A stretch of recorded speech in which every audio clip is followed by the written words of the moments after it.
Yes. Okay. Magandang gabi po sa ating lahat. Good morning, good afternoon, good evening. Once again, welcome back. Sabi nga, no? Welcome back sa ating product presentation. Ayan ha. Yun. Nakikita na natin yung screen, no? Ayan, hello, I'm back again. Okay, so hindi na po natin patatagalin, guys, no? Ito po ay i-record naman. So, dalian po natin kasi mamayang 8 p.m. may kasunod na presentation. Ayan. So, pinauna tayo ng ating sa Ecom Elite, no? Ecom Elite members. Ayan, ito tayo. So, sa mga hindi pa po nakilala sa akin, my name is Engineer Troy Alangcos Magpantay at your service. So, our main speaker is a doctor. Siyempre, no? Kitang-kita naman. Kilalang-kilala na po natin to. Siya ay isang MD. Hindi mo kang doktor, ha? Oo. Doctor of Medicine po siya. Siya ay Aesthetic and Rejuvenation Medicine Diplomate, Ophthalmology Academic Director, Asian Academy for Aesthetics and Allied Sciences, no? And of course, siyempre, International College of Allied Health Sciences and Technology. Ang dami. Then may mga affiliation siya.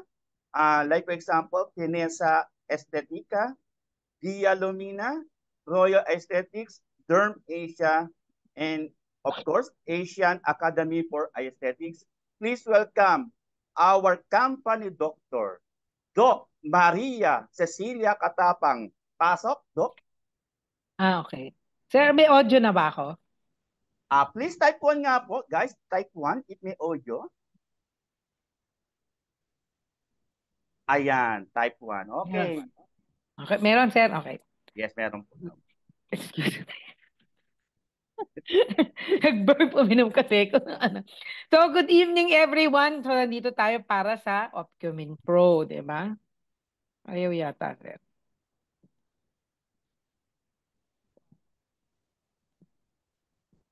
Ano yan? Ano yan? Tayo mo na, sir. Yun.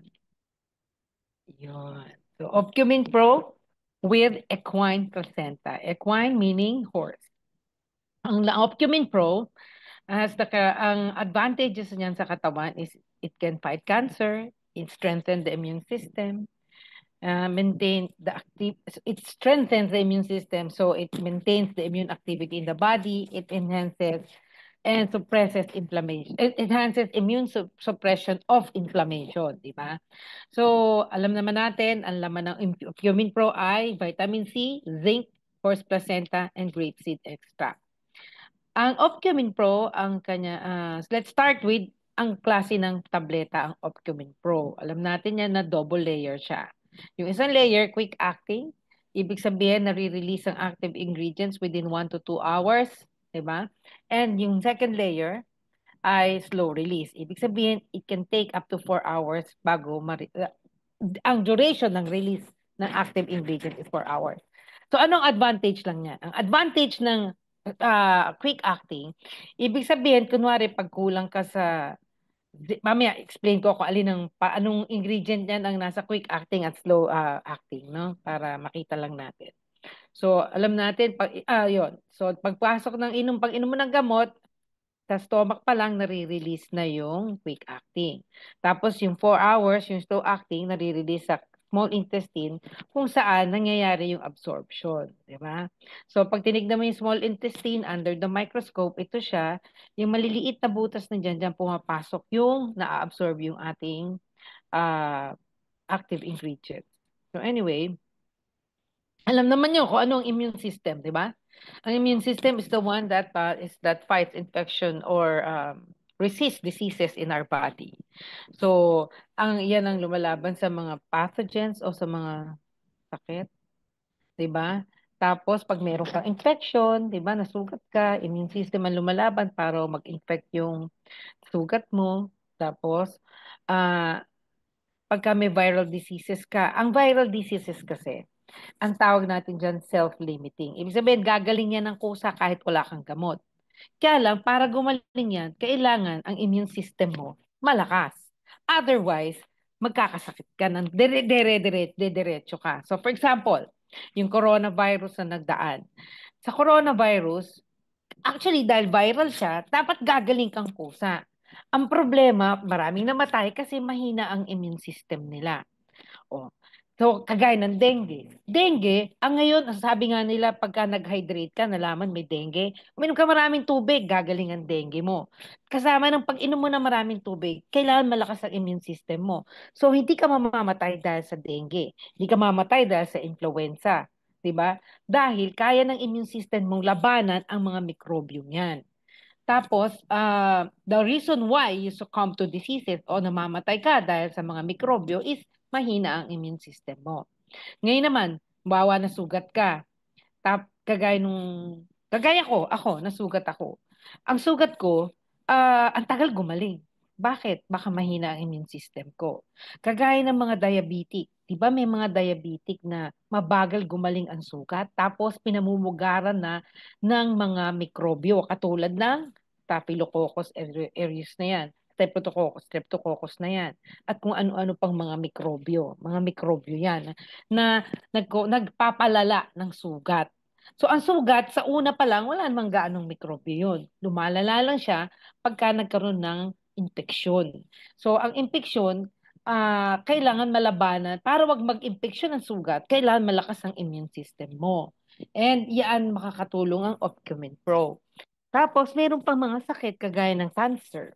So ang cancer, diabetes, heart disease, high blood, yan ay mga sakit, hindi naman dahil sa immune system ang may problema, kundi ang tawag natin yan lifestyle diseases. Di ba? Yan yung mga sakit na dahil sa chronic inflammation. Yan. So, para ma-explain natin yung chronic inflammation, ganito yan eh. Kunwari, kumain ka ng balat ng saging. Kumain ka ng saging, sorry. Tinalupan mo yung balat, di ba? Kinain mo yung laman, tinapon mo yung balat. Yung isang balat na yun, hindi walang magiging problema kasi isang balat lang yun na nakakalat dyan. Pero kumain ka ng 10 piling ng saging, araw-araw. Tapos hindi ka magwalis, yung balat niyang saging naiipon dyan sa sahig. So, makakaabala na siya, di ba? Sa nakakadumi na siya sa sahig, di ba? Halimbawa, naligo ka. No? I'm trying to explain what is chronic inflammation here that results to diseases. So, parang ganito yan. Naliligo ka araw-araw. So, naliligo ka araw-araw, yung buhok mo nag-iipon sa drain. Sa isang araw kang maligo, walang problema yung drain. Nakakalusot ang tubig, hindi nagbabaha. Maligo ka ulit bukas, magbabara na naman ang buhok mo sa drain. So, maligo ka araw-araw, wag ka maglinis ng drain, ang buhok mo babara ng husto sa drain na yan, ng iyong banyo. Hanggang sa ang banyo mo ay nagbabaha na. Ganyan po ang tinatawag nating lifestyle diseases that results from chronic inflammation. So, yung katawan natin, merong nare-release na low levels of inflammation, parang yung buhok mo na nalalaga sa araw-araw, nag-iipon dahil sa Siyempre, dahil you continue to breathe, it is a part of metabolism. So pag nag-ipon yun, ayun, nagiging sakit, nagiging diabetes, high blood, hypertension, and Alzheimer's, and so on and so forth. So yun ang chronic inflammation. Ibig sabihin, normally, pagka low level lang, wala namang problema. Kagaya nung drain ng banyo, konting buhok nagbara, okay lang, di ba, baha. Pero pag nag-ipon ang buhok dun sa drain, babaha na yung banyo. Parang ganun din yung sakit. Pagka unti-unti ka lang, unti-unti, may low levels of inflammation, carry lang, wala nagiging sakit. Pero pag nag-ipon habang buhay, mula nung pinanganak ka hanggang ngayong age mo ngayon, nag-ipon ng low levels of inflammation brought about by metabolism ng iyong cell, ayun, nagkaroon ka na ng sakit. Kumbaga tumanda na ng tumanda ang ano mo, ang katawan mo. So pag mahina ang immune system mo, mahina ang panlaban mo sa virus and bacteria. Diba? So, sabi nga, kahit nga cancer, pwedeng maging kahidahilan ng chronic inflammation. Kasi, ang inflammation is also a function, ang fighting inflammation is also part of the immune fighting activity or the trabaho ng immune system. Diba? So, ang mga nagkukos ng kunwari, hindi ka naman exposed, wala ka namang sugat, wala ka namang viruses na na-expose na-expose ka o sakit. Ano ba ang mga dahilan kung bakit nagiging compromise ang immune system? So, hindi magandang lifestyle o bad habits. You smoke, you drink, 'di ba? May mahilig ka uminom ng pills, ng kung ano-anong pills, 'di ba? O nagda-drugs ka. Tapos parati kang puyat, hindi maganda diet mo, stress. So this all contributes to a very poor immune system, 'di ba? So, yun. So, pa yun pala, ang bad habits daw, pwede kang mag-result sa allergies. Ang allergies is a manifestation of a weak immune system. Diba? O, ito yung sinasabi ko kanina. So, meron tayong slow release, meron tayong fast release na portion ng tableta natin. Yung slow release portion natin ay ang laman, grapeseed extract, cranberry extract, may multivitamin siya, may zinc gluconate siya, may patented fiber salt too. Ang top LC, alam mo, pinagmamalaki po ang fiber salt too. Ganito ang kwento niyan. Doon kasi simulan sa fiber salt too na yan. Ay, mamaya di-discuss din pala po yun. O maya na lang. So, tapos, ang slow release portion naman ay merong patented turmeric extract. Yan ang C3 kung tawagin nila. Yung brand na C3. At may horse placenta. So, ang turmeric, maganda para sa cancer. Very excellent. Kanina nga pinag-uusapan namin ni Sir Troy. Sabi ko, pag hindi kaya bilhin ang Vertex Pro, tinatanong ko magkano ang Opcumin Pro. Sabi ko, pag hindi kayang bilhin ang Vertex Pro, may option, ang second option na sinire-recommend ko sa mga produkto ng Dr. Vita is Opcumin Pro. So, meron din siyang horse placenta. So, yan, horse placenta na yan, ang kalaban ng Porche, deer placenta, ng mga deer placenta na available sa market. Ano ang number one advantage ng Opcumin Pro against this very expensive deer placenta supplement? Napakamura niya. And yet, effective siya. So, as we will discuss. Diba? And that is what is the slow release portion ng tableta. So, ang grapeseed extract na nasa fast release, it's rich in prosanthocyanidin. Diba?